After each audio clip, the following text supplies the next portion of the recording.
24 लाख विद्यार्थ्यांच्या भावनेशी खेळ करणारे, त्याचबरोबर 21 विद्यार्थ्यांच्या आत्महत्येस कारणीभूत असणारे, नीटचा पेपर फोडणारे जे कोणी गुन्हेगार असतील, या गुन्हेगारांना रोखण्यामध्ये, विद्यार्थ्यांना स्वच्छ आणि पारदर्शक पद्धतीने नीटचे पेपर देण्यासाठी परिस्थिती निर्माण करण्यामध्ये कुठेतरी कमी पडलेले आहेत. यासाठी नैतिक जबाबदारी स्वीकारून या देशाचे शिक्षण मंत्री धर्मेंद्र प्रधान यांनी राजीनामा द्यावा म्हणून गेल्या 1 महिन्यापासून विद्यार्थी आंदोलन करत होते. आणि या विद्यार्थ्यांना पाठिंबा देण्यासाठी रॅमन मॅगसेसे पुरस्कार विजेते सोनम वांगचुक हे गेल्या 21 दिवसापासून उपोषणाला बसलेले होते. या देशातल्या सर्वसामान्य प्रत्येक नागरिकाला संविधानाच्या प्रमाणे सरकारनं घेतलेला एखादा निर्णय किंवा व्यवस्थेमध्ये निर्माण झालेल्या काही त्रुटी या संदर्भामध्ये लोकशाही मार्गानं सनदशीरपणानं व्यक्त होण्याचा निश्चितच अधिकार आहे. आणि त्या अधिकाराला अनुसरून विद्यार्थी आंदोलन करत होते. त्या अधिकाराला अनुसरून या विद्यार्थ्यांच्या पाठीमागे आम्ही ज्येष्ठ सुद्धा आहोत, शास्त्रज्ञ सुद्धा आहोत, हा संदेश देण्यासाठी म्हणून सोनम वांगचुक गेल्या 21 दिवसापासून उपोषण करत होते. खरं तर एकूण पेपरफुटी कशामुळे झाली, विद्यार्थ्यांच्या भावनेशी खेळ खेळण्याचा सरकारचा इरादा नाही. याच्यावर आम्ही कडक कारवाई करू, परंतु पुन्हा असा प्रकार होऊन देणार नाही अशी हमी देऊन खरं तर विद्यार्थ्यांशी संवाद साधायला पाहिजे होता केंद्र सरकारनं.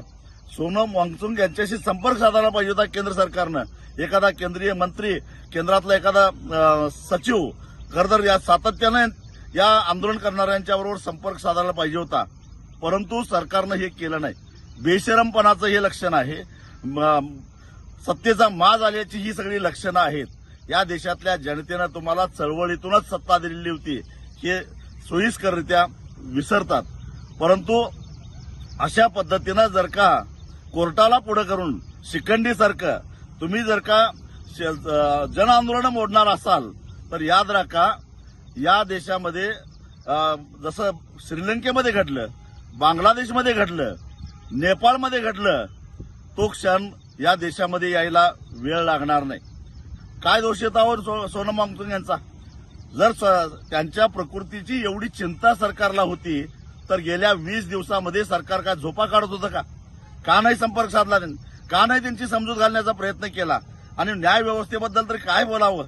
खरं तर न्यायालयानं इतक्या तातडीनं याची दखल घेतली, परंतु हे विद्यार्थी का आंदोलन करतात?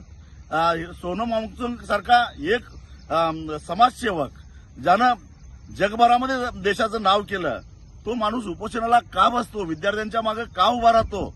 याच्या मुळाशी जाण्याचा प्रयत्न कोर्टानं का नाही केला? न्याय व्यवस्थेला सुद्धा प्रश्न विचारायचा निश्चितच अधिकार आम्हाला आहे.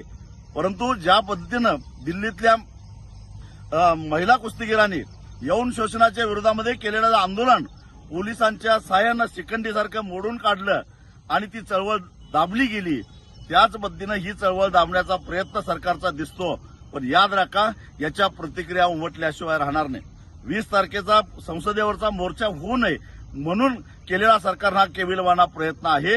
पण सरकार आगीशी खेळतंय आणि ही आग सरकारला जाळल्याशिवाय राहणार नाही, एवढाच इशारा या निमित्तानं मी देतोय.